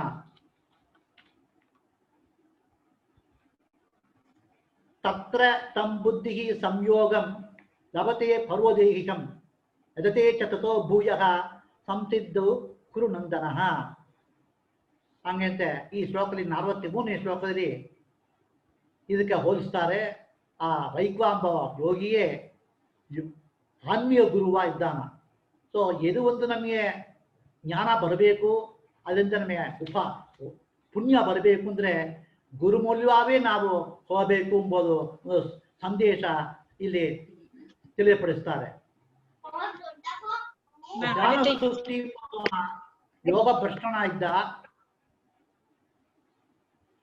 ಅವ ರಾಜನ ಇದ್ದ ಕಾರಣ ಅವನಿಗೆ ಆನ್ಮೀಗ ಒಂದು ರುಚಿ ಸಿಕ್ಕಲಾದ ಕಾರಣ ಅವ ಯೋಗ ಭ್ರಷ್ಟನ ಇದ್ದ. ಯೋಗ ಎಂಬುದು ಬ್ರಹ್ಮಜ್ಞಾನ ಪಡೆಯೋದೇ ಯೋಗ. ಅವ ಬ್ರಹ್ಮಜ್ಞಾನ ಪಡೀಲಿಲ್ಲ, ಅದನ್ನೇ ಗುರುಮೂಲ್ಯವ ಆ ಬ್ರಹ್ಮಜ್ಞಾನನೇ ಪಡೆದ ಎಂಬುದು ತಿಳಿಸ್ತಾರೆ. ಆಮೇಲೆ ಆ ಪಕ್ಷಿಗಳು ಏನು ಸಂದೇಶ ಅಂದರೆ, ಆ ರಾಜ ಏನು ಆರಾಮ ಮಾಡೋದ್ರ ಮೇಲೆ ಆ ಪಕ್ಷಿಗಳು ಹೇಳಿದ ಸಂದೇಶದಿಂದವೇ ಇವನ ರೈಕ್ವ ಎಂಬ ಗುರು ತೊಂಡು ಬಿಟ್ಟಿತ್ತು. ಆದರೆ ಅದರಿಂದ ಈ ಪಕ್ಷಿಗಳೇ ದೇವತಾ ರೂಪದಲ್ಲಿ ಬಂದಿತ್ತು ಹಂಗೈತೆ ನಾವು ತಿಳ್ಕೊಬೇಕು. ನಮಗೆ ಬಂದು ಯೋಗ್ಯತೆ ಇದ್ದು ನಾವು ಒಳ್ಳೆ ಸಾಧನ ಪಡಬೇಕು ಅಂತ ಮನಸ್ಸಲ್ಲಿ ಇಚ್ಛೆ ಇದ್ದರೆ ದೇವರು ಹಾದಿ ತೋರಿಸ್ತಾನ ಅನ್ನೋ ಸಂಕೇತ ಅಲ್ಲಿದೆ. ಮನಸ್ಸಲ್ಲಿ ಬಂದು ಮೊದಲು ಇಚ್ಛೆ ಉಂಟು ಪಡಿಸಬೇಕು. ನಮಗೆ ಮೋಕ್ಷ ಸಾಧನ ಪಡಿಬೇಕು, ಬ್ರಹ್ಮಜ್ಞಾನ ಆಗಬೇಕು, ಅದು ಏನಪ್ಪ ಮಾಡಬೇಕು ಅಂತ ಮನಸ್ಸವರ ಇಚ್ಛೆ ಹುಟ್ಟಿ ಕಾಡ್ತಾ ಇರಬೇಕು. ಆವಾಗ ಪರಮಾತ್ಮನೇ ನಮಗೆ ಒಂದು ಸಂಕೇತ ಕೊಡುತ್ತಾನ. ಆ ಸಂಕೇತವೇ ದೇವತೆಗಳು ಪಕ್ಷಿ ರೂಪದಲ್ಲಿ ಬಂದು ಇವನಿಗೆ ರೈಕ್ವ ಎಂಬುದು ಗುರು ಇದ್ದಾನ ಎಂಬುದು ಸಂಕೇತ ಕಳಿಸ್ತೇವೆ. ಆಮೇಲೆ ಆ ಸೇನಾಪತಿ ರಥದ ಒಳಗೆ ಕೂತುಂಡು ರೈಕ್ವನ ಹುಡುಕಿಕೊಂಡು ಬೇರೆ ಬೇರೆ ದೇಶಗಳಿಗೆ ಹೋದ ಅಲ್ಲ, ಅದೇನು ಸಂಕೇತ ಅವನು ಬೇರೆ ಬೇರೆ ತೀರ್ಥಕ್ಷೇತ್ರ. ಯಾಕಂದ್ರೆ ದೊಡ್ಡ ದೊಡ್ಡ ಮುನಿಗಳು ಎಲ್ಲಿ ಇರೋರಪ್ಪ ಅಂದ್ರೆ ತೀರ್ಥಕ್ಷೇತ್ರ, ಮುಖ್ಯವಾದ ತೀರ್ಥಕ್ಷೇತ್ರ. ಕಾರಣ ಅವ ಗಯಾ, ಕಾಶಿ, ಅಯೋಧ್ಯ ಅಂತ ತೀರ್ಥಕ್ಷೇತ್ರ ಮಾಡೋದ್ರಿಂದ ತೀರ್ಥಕ್ಷೇತ್ರ ಮಾಡಿದ ಫಲನ ಆ ಸೇನಾದರಿಗೆ ಆ ರೈಕ್ವ ಎಂಬ ಬ್ರಹ್ಮಜ್ಞಾನ ಒಂದು ದರ್ಶನ ಸಿಕ್ಕಿತ್ತು, ಹಂಗೆ ಒಂದು ಸಂಕೇತ ಕಳಿಸ್ತಾರೆ. ಇದು ಇನ್ನೊಂದು ಬಹಳ ಅದ್ಭುತವಾದ ಏನಂದ್ರೆ, ಇದೇ ಕತೆ ನಾ ಏನು ಕತೆ ಹೇಳಿರೋ ಜಾನುಶ್ರುತಿ ಮತ್ತು ರೈಕ್ವ, ಈ ಕತೆ ಇದೇ ಮಾರಿ ಕತೆ ಛಾಂದೋಗ್ಯೋಪನಿಷತ್ತಿಗೆ ಬರುತ್ತೆ. ಅದು ಛಾಂದೋಗ್ಯೋಪನಿಷತ್ತು ಇದೇ ಕತೆ ಬೇರೆ ಹೆಸರಲ್ಲಿ ಬರುತ್ತೆ. ಸಂವರ್ಗ್ಯ ವಿದ್ಯಾ ಎಂಬುದಲ್ಲಿ ಇದೇ ಕತೆ ಬರುತ್ತೆ. ಆದರೆ ಅಲ್ಲಿ ವಾಯು ಜೀವೋತ್ತಮತ್ವನ್ನ ತಿಳಿಸ್ಲಿಕ್ಕೋಸ್ಕರ ಈ ಕಥೆಯನ್ನೇ ಅಲ್ಲಿ ಅಳವಡಿಸಿದ್ದಾರೆ. ಇದಕ್ಕಿಂತ ಧ್ಯಾನ ಮಾಡಲಿಕ್ಕೆ 6ನೇ ಅಧ್ಯಾಯ ಧ್ಯಾನ ಯೋಗ ಅಂತ ಹೇಳಿದೆ, ಸಮಾಧಿ ಯೋಗ ಅಂತ ಹೇಳಿದೆ. ಧ್ಯಾನಕ್ಕೆ ಅಭಿಮಾನಿ ದೇವತೆ ವಾಯು. ಈ ಅಧ್ಯಾಯದಲ್ಲಿ ಧ್ಯಾನ ಶ್ಲೋಕನ ಹೇಳೋ ಕಾರಣ ವಾಯು ಜೀವೋತ್ಸವವನ್ನು ತಿಳಿಸಂಗ ಆಯ್ತು. ವಾಯು ದೇವರ ಅನುಗ್ರಹ ಇಲ್ಲಂಗೆ ಮೋಕ್ಷ ಎಂಬುದು ಸಾಧ್ಯ ಇಲ್ಲ ಹಂಗೆ ಎಂಬುದು ಚಾಂಡೋಪನಿಷತ್ತು ಮೂಲವನ್ನು ಮತ್ತು ಭಗವದ್ಗೀತೆ 6ನೇ ಅಧ್ಯಾಯವನ್ನು ತಿಳಿಸಿಪಡಿಸ್ತಾರೆ ಈ ಕಥಾಮೂಲ್ಯವ. ಮತ್ತು ಹಂಸ ಪಕ್ಷಿಗಳು ಪರಮಹಂಸ ಪಕ್ಷಿಗಳು ಪರಮಹಂಸಿಗೆ ಹೋಲಿಸ್ತಾರೆ. ಪರಮಹಂಸ ಎಂಬುದು ಯಾರು? ಸನ್ಯಾಸಿಗಳು, ಜ್ಞಾನ ಪಡೆದ ಸನ್ಯಾಸಿಗಳು. ಅದರಲ್ಲಿ ಒಬ್ಬರೇ ನಮಗೆ ಮಾರ್ಗ ತೋರಿಸಲಿಕ್ಕೆ ಹೇತುವಾದವರು ಬೇರೆ ಯಾರು ಅಲ್ಲ. ಹಂಸ ಪಕ್ಷಿಗಳು ಸನ್ಯಾಸಿ ಹೋಲಿಸಿದ್ದಾರೆ. ಬ್ರಹ್ಮಜ್ಞಾನ ಪಡೆದ ಸನ್ಯಾಸಿಗಳೇ ಮಾರ್ಗ ದರ್ಶನ ತೋರಿಸಲಿಕ್ಕೆ ಆಗೋದು ಹಂಗೆ ಎಂಬುದು ಈ ಹಂಸ ಪಕ್ಷಿ ಮೂಲ್ಯವ ನಮಗೆ ಸಂಕೇತ ತಿಳಿಸ್ತಾರೆ. ಈಗ ಹಂಗೆ 6ನೇ ಅಧ್ಯಾಯ ಆಯಿತು. 7ನೇ ಅಧ್ಯಾಯದಲ್ಲಿ ಏನಪ್ಪಾ ಅಂದ್ರೆ, ನಾಯಿತು 3 ಅಧ್ಯಾಯ ಹೋಗುತ್ತೆ. ನಿನ್ನೆ ಒಂದಿನ ಕಳೆದ ಕಾರಣ ಇದು 3 ಅಧ್ಯಾಯ ತಗೊಳ್ಳಿಕ್ಕೆ ಪ್ರಯತ್ನ ಪಡ್ತಾನೆ. ಪಾಟಲಿಪುತ್ರ ಹಂಗಿದೊಂದು ಊರು, ತುಂಬ ರಮ್ಯವಾದ ಊರು. ಅಲ್ಲಿ ಸಂಗುಕರ್ಣ ಅಂತ ಒಂದು ಬ್ರಾಹ್ಮಣ. ಅವ ಬ್ರಾಹ್ಮಣನ ಇದ್ದರೂ ಕೂಡ ಅವನ ಪ್ರವೃತ್ತಿ ವ್ಯಾಪಾರದಲ್ಲಾಗಿತ್ತು. ಬ್ರಾಹ್ಮಣ ಪ್ರವೃತ್ತಿ ಅವ ಮಾಡಲಿಲ್ಲ. ಅದು ಸ್ವಧರ್ಮನ ಬಿಟ್ಟವ. ಸಂಧ್ಯಾವಂದನ ಇಲ್ಲ, ದೇವ ಪೂಜೆ ಇಲ್ಲ, ದಾನ ಇಲ್ಲ, ತರ್ಪಣ ಇಲ್ಲ, ಒಂದು ಇಲ್ಲ, ಶ್ರಾದ್ದ ಇಲ್ಲ, ಏನಿಲ್ಲ. ಬರೀ ವ್ಯಾಪಾರ, ಕಾಸು ಸಂಪಾದನ, ಕಾಸನ್ನು ಸೇರಿಸಿದಾನ, ಅದನ್ನ ಹ್ಯಾಂಗ ಮಲ್ಟಿಪ್ಲೈ ಮಾಡೋದು, ಇದೇ ಅವನ ಯೋಚನೆ ಆಯಿತು. ಮತ್ತು ಅವನಿಗೆ ಇನ್ನೊಂದು ಆಸೆ ಇತ್ತು, ಮೇಲೆ ಮೇಲೆ ಮದುವೆ ಮಾಡ್ಕೊಬೇಕು ಒಂದು ಆಸೆ. ಅವನಿಗೆ ಆಲ್ರೆಡಿ 3 ಹೆಂಡತಿ ಇದ್ದಿದ್ದಾರೆ. 4ನೇ ಹೆಂಡತಿ ಮದುವೆ ಮಾಡಬೇಕು ಅಂತ ಅವನಿಗೆ ಇಚ್ಛೆ ಬಂತು. ಆ ಮದುವೆಯನ್ನು ಅರೇಂಜ್ಮೆಂಟ್ ಆಯಿಡ್ತು. ಮದುವೆ ಮಾಡ್ಕೊಬೇಕಮ್ಮ, ಅದಕ್ಕೆ ಪ್ರಯಾಣ ಹೊರಟಿದ್ದಾನ. ಆವಾಗ ಹಾದಿ ಒಳಗೆ ಹೊಡ್ತಾರ ಬಳೆ ಒಂದು ಸರ್ಪ ಕಚ್ಚಿ ಅವನ ಮೃತ್ಯು ಆಯಿತು. ಅದಾದ್ರು ಸತ್ತೋದ.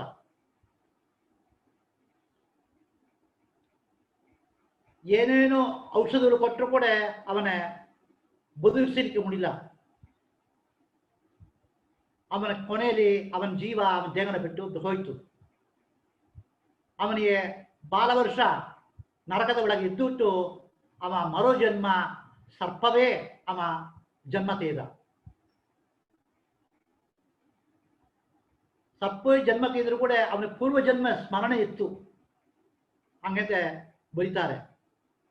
ಪೂರ್ವಜನ್ಮ ಸ್ಮರಣೆ ಇದ್ದ ಕಾರಣ ಅವ ಏನ್ ಮಾಡಿದಪ್ಪ ಅಂದ್ರೆ, ತಾನು ಏನು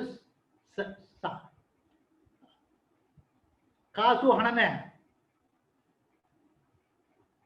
ಸೇರಿಸಿ ಇಟ್ಟು ಯಾರು ತಗೊಳ್ಳ ಅನ್ನೋ ಸ್ಥಳದಲ್ಲಿ ಸೀಕ್ರೆಟ್ ಆಗಿ ಇಟ್ಟಿದ್ದ. ತನ್ನ ಮಕ್ಕಳಿಗೆ ಕೂಡ ಅವ ಹೇಳಲ್ಲ. ಅವ ಸಾಯ್ತಾನ ಅವನು ಗೊತ್ತಿಲ್ಲ. ಏನೋ ಒಂದು ಮದುವೆ ಮಾಡಬೇಕು ಹೋದ, ಅಲ್ಲಿ ಹಾಂಸತಿ ಕತ್ತಿ ಸತ್ತ.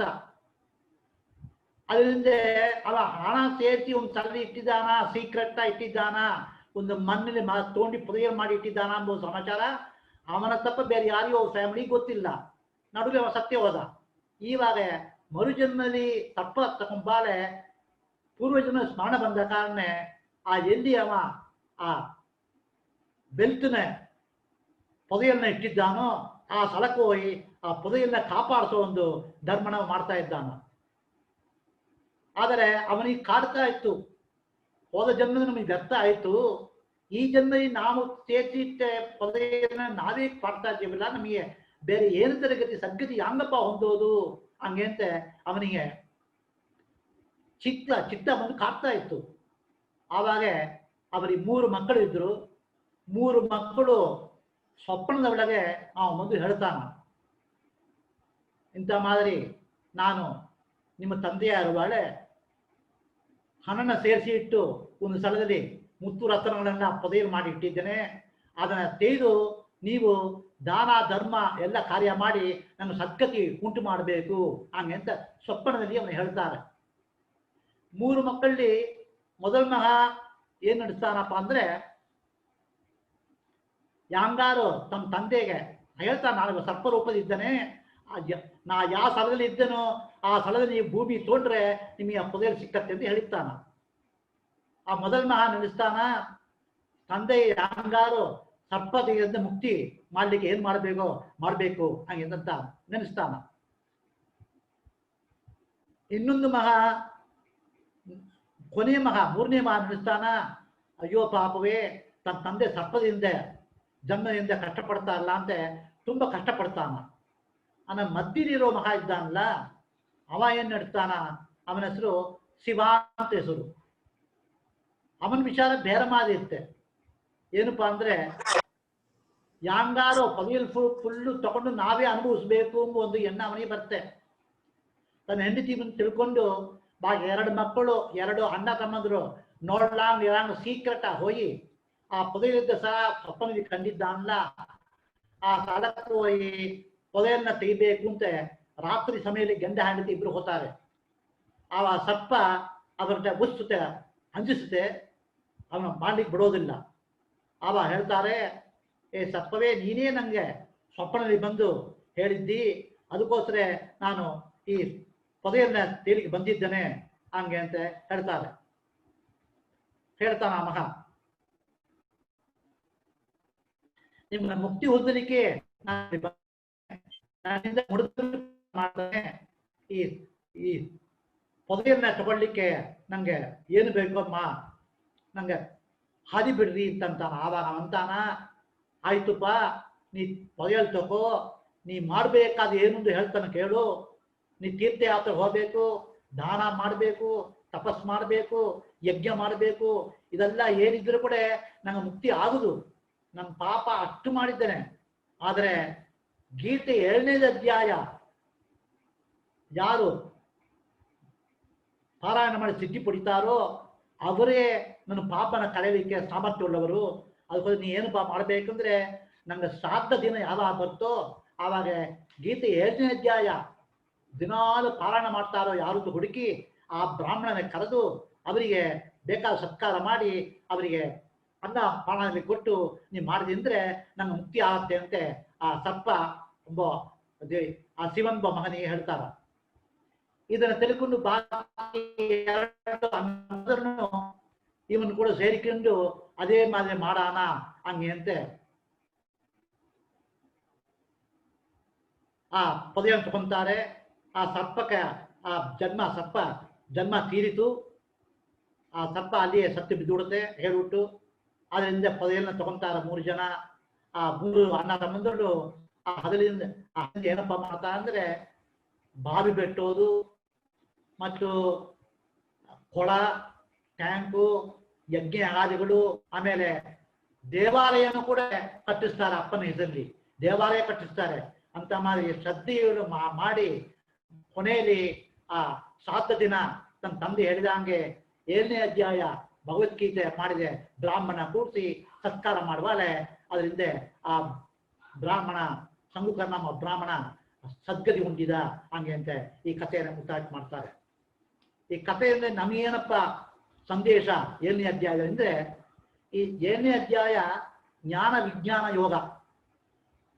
ಜ್ಞಾನ ಅಂದ್ರೆ ಏನು, ವಿಜ್ಞಾನ ಅಂದ್ರೆ ಏನು? ಪರಮಾತ್ಮನ ಮಹಿಮೆನೆ ನಾವು ತಿಳ್ಕೊಂಬೋದೇ ಜ್ಞಾನ ಅಂತ ಹೇಳುತ್ತೆ. ಬಾಕಿ ಯಾವ ಜ್ಞಾನನೂ ಜ್ಞಾನಕ್ಕೆ ಬರೋದಿಲ್ಲ. ವಿಜ್ಞಾನ ಅಂದ್ರೆ ಏನಪ್ಪ ಅಂದ್ರೆ ಪರಮಾತ್ಮನ ಪ್ರತಿ ವಿಶೇಷ ಜ್ಞಾನ ಪಡೆಯೋದೇ ವಿಜ್ಞಾನ ಅಂತಾರೆ. ಬಾಕಿ ಏನು ವಿಜ್ಞಾನದ ಇವಾಗ ನಾನು ಸೈನ್ಸ್ ಅಂತ ಹೇಳ್ತೇವೋ ಅದು ವಿಜ್ಞಾನ ಕೂಡ ಸೇರೋದಿಲ್ಲ. ವಿಶೇಷ ಜ್ಞಾನ ಅಂದ್ರೆ ಏನಪ್ಪಾ ಅಂದ್ರೆ ಪಂಚಭೂತಗಳು, ಮನಸ್ಸು, ಬುದ್ಧಿ, ಅಹಂಕಾರ, ಇದು ಈ ವಸ್ತು ಎಲ್ಲ 13 ವಸ್ತು ಏನಿದೋ ಇದೆಲ್ಲ ಪ್ರಕೃತಿಗೆ ಬಂಧನ ಪಟ್ಟದ್ದು. ಇದು ಪತ್ತಿ ಜ್ಞಾನ ಪಡೆಯೋದೇ ವಿಶೇಷ ಜ್ಞಾನ. ಇದೆಲ್ಲ ಜಡವಾಯದ್ದು, ಈ ಜಡ ಪ್ರಕೃತಿ ಅಂತ ಹೇಳ್ತಾರೆ. ಜಡ ಪ್ರಕೃತಿ ಅಭಿಮಾನ ದೇವಿ ದುರ್ಗಾದೇವಿ.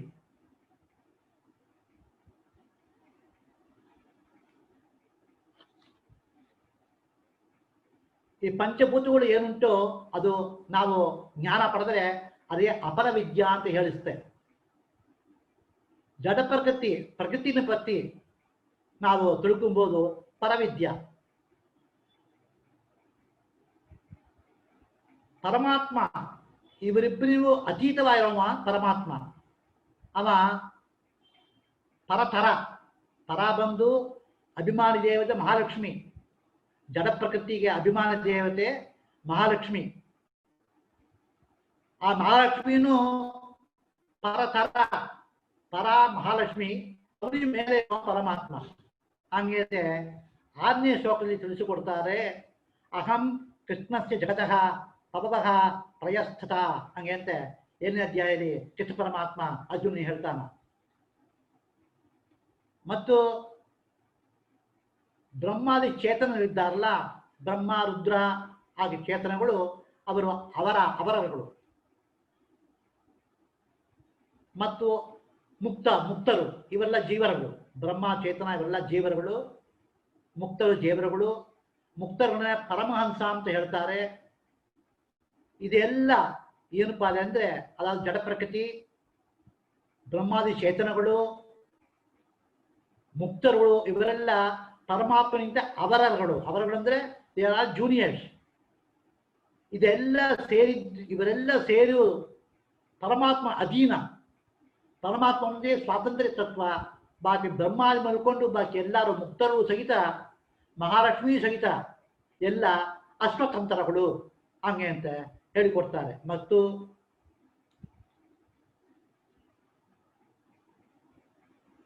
ಭಕ್ತರುಗಳ ಪತ್ತಿ ಈ ಅಧ್ಯಾಯ ಹೇಳುತ್ತೆ. 4 ವಿಧ ಭಕ್ತರುಗಳು ಇದ್ದಾರಂತೆ. 14ನೇ ಶ್ಲೋಕದಲ್ಲಿ ಪರಮಾತ್ಮ ಹೇಳ್ತಾನ, ಚತುರ್ವಿಧ ಭಜಂತೆ ಮಾಂ ಜನ ಸುಕೃತನೋ ಜುನಾಹ ಆರ್ತೋ ಜಿಜ್ಞಾಸು ಸುರಾರ್ಥಿ ಜ್ಞಾನಿನ ಚ ಭರದರ್ಷಭ. ಹಂಗಂತ ಹೇಳ್ತಾನ. 4 ವಿಧ ಭಕ್ತರು ಯಾರಪ್ಪ ಅಂದ್ರೆ, ಒಬ್ಬರು ವ್ಯಾಧಿ ಹೊಂದಿ ಅದರಿಂದ ಕಷ್ಟಪಟ್ಟು ಪರಮಾತ್ಮನ ಮೇಲೆ ಭಕ್ತಿ ಮಾಡೋರು. ಇನ್ನೊಬ್ಬರು ಜ್ಞಾನ ಪಡಿಬೇಕು ಒಂದು ಆಸೆಯಿಂದ ಭಕ್ತಿ ಮಾಡೋರು. ಇನ್ನೊಬ್ಬರು ಸಕಾಮದಿಂದ ಫಲಾಪೇಕ್ಷದಿಂದ ಭಕ್ತಿ ಮಾಡೋರು. 4ನೇಯರು ಜ್ಞಾನಿ, ಅವ ಭಕ್ತಿ ಮಾಡ್ತಾನ. 4 ಭಕ್ತಿ ಮಾಡೋರು ಇದ್ದಾರೆ ಹಂಗೆ ಅಂತ ತಿಳಿಸ್ಪಡಿಸ್ತಾನ. ಈ ಕಥೆ ಒಳಗೆ ಸಂಗುಕರ್ಣ ಎಂಬುವ ಸಂಗುಕರ್ಣ ಹಂಗೆ ತನ್ನ ಧರ್ಮನ ಬಿಟ್ಟು ಪರಧರ್ಮನ ಅವ ಮಾಡಿಸ್ತಾನೋ, ಅದು ಅವ ಮಾಯಾ ಅಂದೆ ಮುಗಿತಾ ತಾನ. ದುರ್ಗಾದೇವಿ ಮಾಯಾಗ ಅಭಿಮಾನಿ ದೇವತೆ ಆದಾಗನೇ ದುರ್ಗಾದೇವಿ ಅಭಿಮಾನಿಯ ತನ್ನ ವಸದಲ್ಲಿ ಇರುವ ಮಾಯನೇ ಅವನ ಮೇಲೆ ಮೋಹ ಮಾಡ್ತಾಳೆ. ಅದಕ್ಕೋಸ್ಕರ ಅವನಿಗೆ ಬೇರೆ ಬೇರೆ ಹೆಂಗಸು ಮುರಿಯ ಮದುವೆ ಮಾಡ್ಕೊಬೇಕು ಅಂತ ಒಂದು ಇಚ್ಛೆ ಪಡ್ತದೆ ಹೊತ್ತು ಜ್ಞಾನ ಪಡಿಬೇಕು ಇಚ್ಛೆ ಬರೋದಿಲ್ಲ. ಅವ ಮೋಹಿತನಾತಾನ. ಅದಕ್ಕೆ ಕಾರಣ ದುರ್ಗಾದೇವಿ. ಆಮೇಲೆ ಹಾವು ಅವ ತಂದೆ ತೀರಿದ ಮೇಲೂ, ಅದಾವುದು ಸಂಕುಕರ್ಣ ತೀರಿದ ಮೇಲೂ ಹಾವ ಬಂದು ಆ ಪೊದೆಯನ್ನ ಕಾಪಾಡಿಸುವಾಲೆ ಅವನಿಗೆ ಸಂಶಯ ಬರುತ್ತೆ. ಏನಪ್ಪಾ, ಹೊದ ಜನ್ಮದಲ್ಲಿ ನಾವು ಇರುವಾಲೆ ಈ ಪಾಪಗಳು ಸ್ವಧರ್ಮ ಬಿಟ್ಟಿದ್ದೆವು, ಈ ಜನ್ಮದಲ್ಲಿನೂ ಅದೇ ಮಾಡಿ ನಾವು ಪೊದೆಯನ್ನ ಕಾಪಾಡಿಸೋ ಒಂದು ಡ್ಯೂಟಿ ಮಾಡ್ತೇವಿಲ್ಲ. ನಿಮ್ಗೆ ಯಾವಪ್ಪ ಇದರಿಂದ ಮುಕ್ತಿ ಹೊಂದತ್ತೆ ಅಂತ ಅವನಿಂದು ಒಂದು ಚಿಂತೆ ಬಂತಿಲ್ಲ. ಆ ಚಿಂತೆ ಸಂಶಯ ಜ್ಞಾನ, ಆ ಸಂಶಯ ಜ್ಞಾನದಿಂದ ಅವನಿಗೆ ವಿವೇಕ ಹುಟ್ಟತ್ತೆ. ವಿವೇಕ ಹುಟ್ಟಿ ನಮಗೆ ಯಾವ ಮುಕ್ತಿ ಹೊಂದುತ್ತೇವೆ ಅಂತ ಅವನಿಗೆ ವೈರಾಗ್ಯ ಬಂತು ಹಾಗೆ ಸಂಕೇತ ಕೊಡುತ್ತಾರೆ. ಸೊ ಅವನಿಗೆ ಈ ಹಾವು ದೇಹದಿಂದ ನಾವು ಬಿಡುಗಡೆ ಆಗಬೇಕು ಹಂಗೆ ಅಂತ ಬರೋದು ಅವನಿಗೆ ಸಂಶಯ ಜ್ಞಾನ ತೊಲತ್ತು ಜ್ಞಾನ ಬಂತು ಎಂಬ ಒಂದು ಸಂಕೇತ ಇಲ್ಲಿ ತಿಳಿಸ್ತಾರೆ. ಮತ್ತು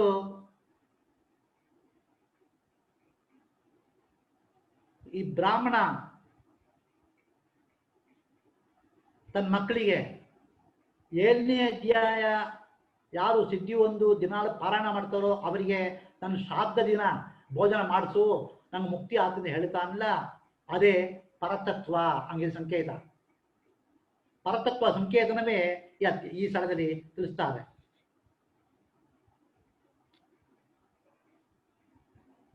ಅದರಿಂದ ಆ ಬ್ರಾಹ್ಮಣ ಭೋಜನ ಮಾಡಿದವರು ಏಳನೇ ಅಧ್ಯಾಯ ಸಾಧಾರಣವೇ ನಾವು ತಿಳ್ಕೊಬೇಕಾದ್ರೆ ಏನಂದ್ರೆ ಇಲ್ಲಿ ಸಂಕೇತ ಕಡುತ್ತಾರೆ. ನಾವು ಶ್ರಾದ್ದ ಮಾಡುವಾಗಲೇ ಯಾವ ಬ್ರಾಹ್ಮಣ ಭೋಜನ ಕಲಿಸಬೇಕು ಅವರು ಭಗವದ್ಗೀತೆ 7ನೇ ಅಧ್ಯಾಯನ ಪಾರಾಯಣ ಮಾಡೋರಾದ್ರೆ ಅದು ಉತ್ತಮ ಹಂಗೆ ಅಂತ ಇಲ್ಲಿ ತಿಳಿಪಡಿಸ್ತಾರೆ. ಇದು ಕೂಡ 7ನೇ ಅಧ್ಯಾಯ ಮುತ್ಯಾಪಾಯಿತು. 8ನೇ ಅಧ್ಯಾಯ ನಾಡು ಮುಂದುವರಿಸ್ತಾ ಹೇಳಿ ಇದು ಕೂಡ ನನ್ನ ಪ್ರವಚನ ಮುಡಿಸ್ತೇನೆ. ಪ್ರೀಣಯಾಮ ವಾಸುದೇವಂ ದೇವತಾ ಮಂಡಲ ಕಂಠಮಠಂ ಶಿಕ್ಷಣಾರ್ಪಣಮಸ್ತು.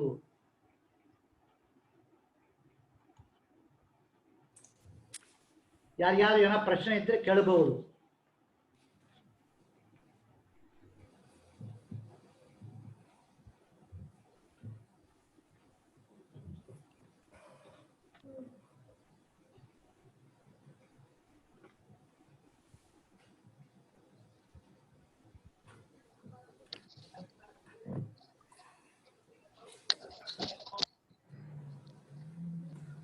ಯಾರಿಗಾದ್ರು ಪ್ರಶ್ನೆ ಇದ್ರೆ ಅವ್ರ ಹ್ಯಾಂಡ್ ರೇಸ್ ಮಾಡ್ಬೋದು. ನಾ ಅನ್ಮ್ಯೂಟ್ ಮಾಡ್ತಾನೆ. ಒಂದ್ ನಿಮಿಷ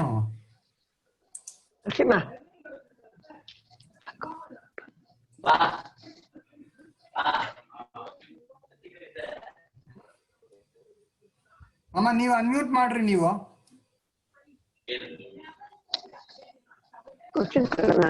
ಮಾಡ್ಬೇಕು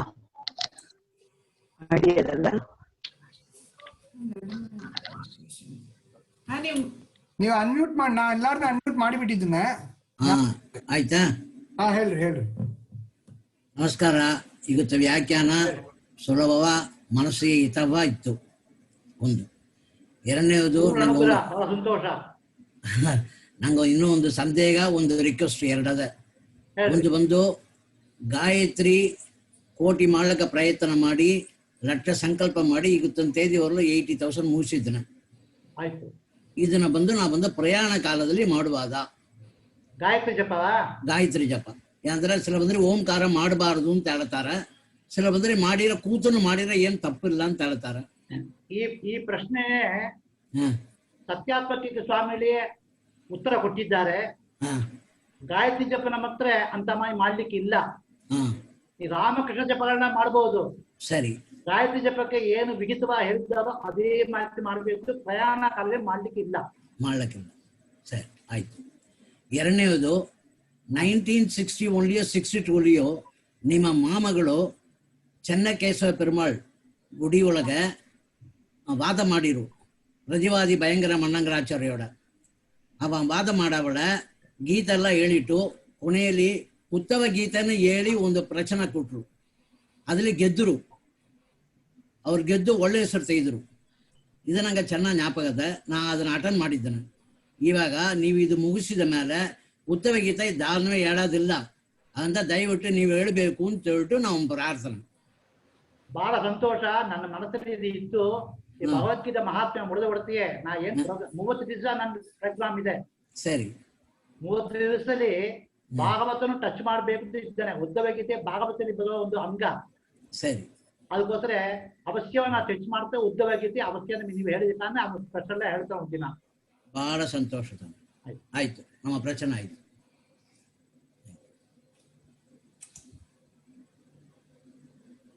ಮತ್ತೆ ಬೇರೆದಾರ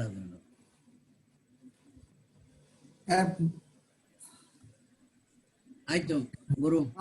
ಅರ್ಥ ಆಯ್ತು.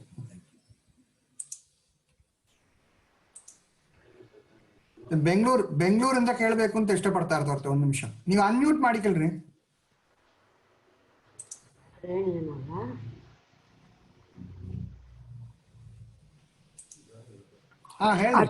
ಅತಿಗೆ ಮಾಸಲಿ ಅಪೂಪತ ಕೊಡ್ಬೇಕು. ಇದು ಹತ್ರ ಕೊಡ್ಬೇಕು ಅಂತ ಏನು ಅದು ಬೇರೆ ಯಾವ್ದಾರು ಕೊಡ್ಬಹುದಾ? ಅದೇ ತ ಕೊಟ್ಟಾಗಬೇಕಾ?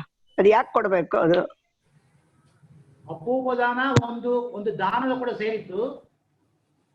ಬೇರೆ ಯಾವ ದಾನ ಮಾಡಬಹುದಾ? ಅಪೂಪದಾನ ವಿಹಿತ ಮಾಡಿದ್ದಾರೆ. ಅದು ಕೊಟ್ಟ ಶ್ರೇಷ್ಠ. ಶಾಸ್ತ್ರದಲ್ಲಿ ವಿಹಿತ ಮಾಡಿದ ದಾನ ಅದು ಕೊಟ್ಟ ಶ್ರೇಷ್ಠನೇ. ಅದು ಕೊಡ್ಬೇಕು.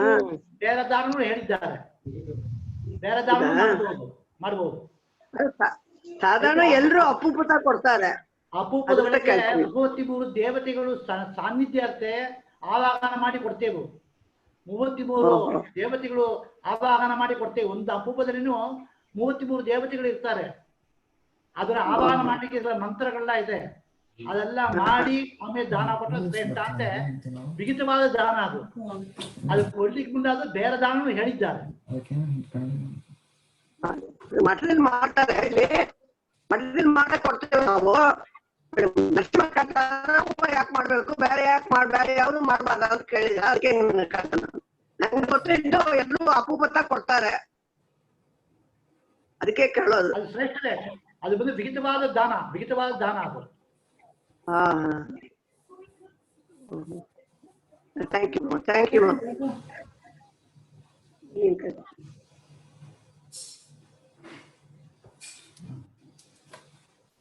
ಹಾ ನಮಸ್ಕಾರ. ನಮಸ್ಕಾರ ನಮಸ್ಕಾರ.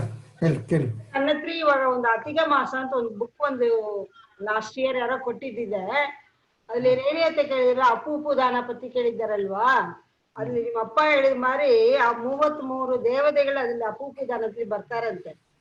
ಒಂದು ಕಂಚು ಪಾತ್ರೆಯಲ್ಲಿ ಇಟ್ಟು ಮುಚ್ಚಿ ಅದು ಕೊಟ್ರೆ ಅದು ಕೂಡ ಅವ್ರು ದಿನ 33 ದಿನ ಕೊಡ್ಬೋದಂತೆ, ಅಷ್ಟು ವಿಶೇಷ ಅಂತೆ. ನಾರಾಯಣ ರೂಪ ಬಂದು ಅಲ್ಲಿ 33 ರೂಪ ಅದ್ರಲ್ಲಿ ಬರುತ್ತಂತೆ.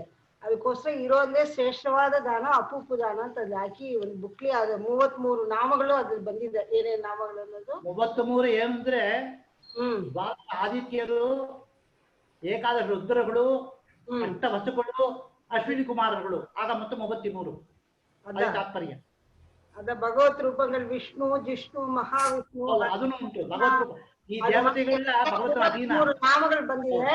ಇದೆ ಇದೆ ಇದೆ. ಅಪೂಪು ದಾನವೇ ಅದು ಬಂದು ತುಂಬಾ ಶ್ರೇಷ್ಠ. ಅದಂತೂ ಈ ಬುಕ್ಲಿ ಒಂದು ಬಂದಿದೆ, ಏನೇನ್ ಏನೇನ್ ಮಾಡ್ಬೇಕು ಅತಿ ಮಾಸದ್ದು ಏನಂತೂ ಅಲ್ಲಿ ಹಾಕಿದ್ದಾರೆ. ಇವಾಗ ಓದಿದೆ, ಅದಕ್ಕೆ ಹೇಳಿದೆ.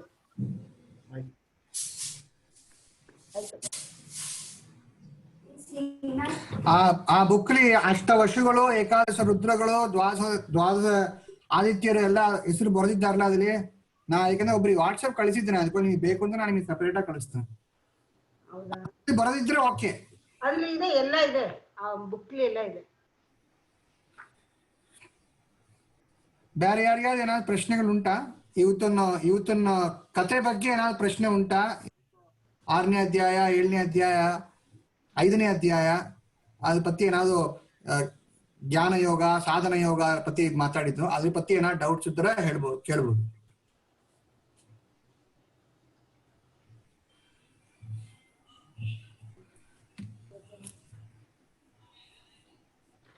ನಿಮ್ಗೆ ಯಾರಿಗೆ ಒಂದು ಇಲ್ಲ ತೋರ್ಪ.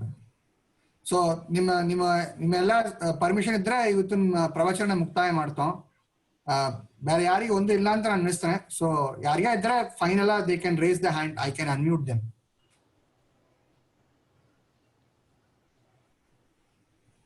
ಇದೆಯಾ ನಿಮಗಿದೆಯಾ? ಒಂದ್ ನಿಮಿಷ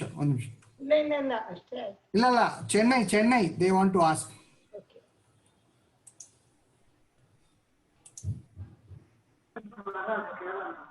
ಹೇಳ್ರಿ.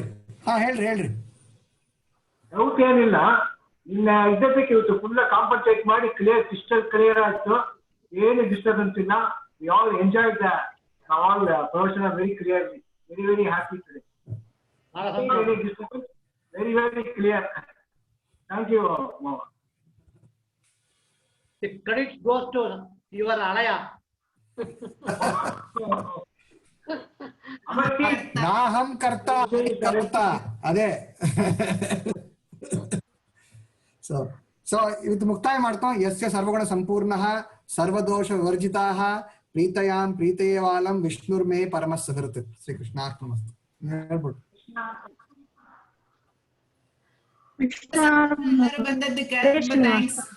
ಹಿಂಗೆ ಬಂದು ದಿನಾಲ್ ನಡೆಸಿ ಕೊಡ್ಬೇಕು ಅಂತ ವಿಜ್ಞಾಪನೆ ಮೊಡದವರಿಗೂ ಒಂದು ಎಂಕರೇಜ್ಮೆಂಟ್ ಆಗತ್ತೆ ಬೇರೆ ಒಂದು. ಓಕೆ, ನಾನು ಕೃಷ್ಣ. ಹರೇಶ್ ನಿವಾಸ. ನಮಸ್ಕಾರ ಎಲ್ಲರಿಗೂ. ನಮಸ್ಕಾರ. ನಮಸ್ಕಾರ.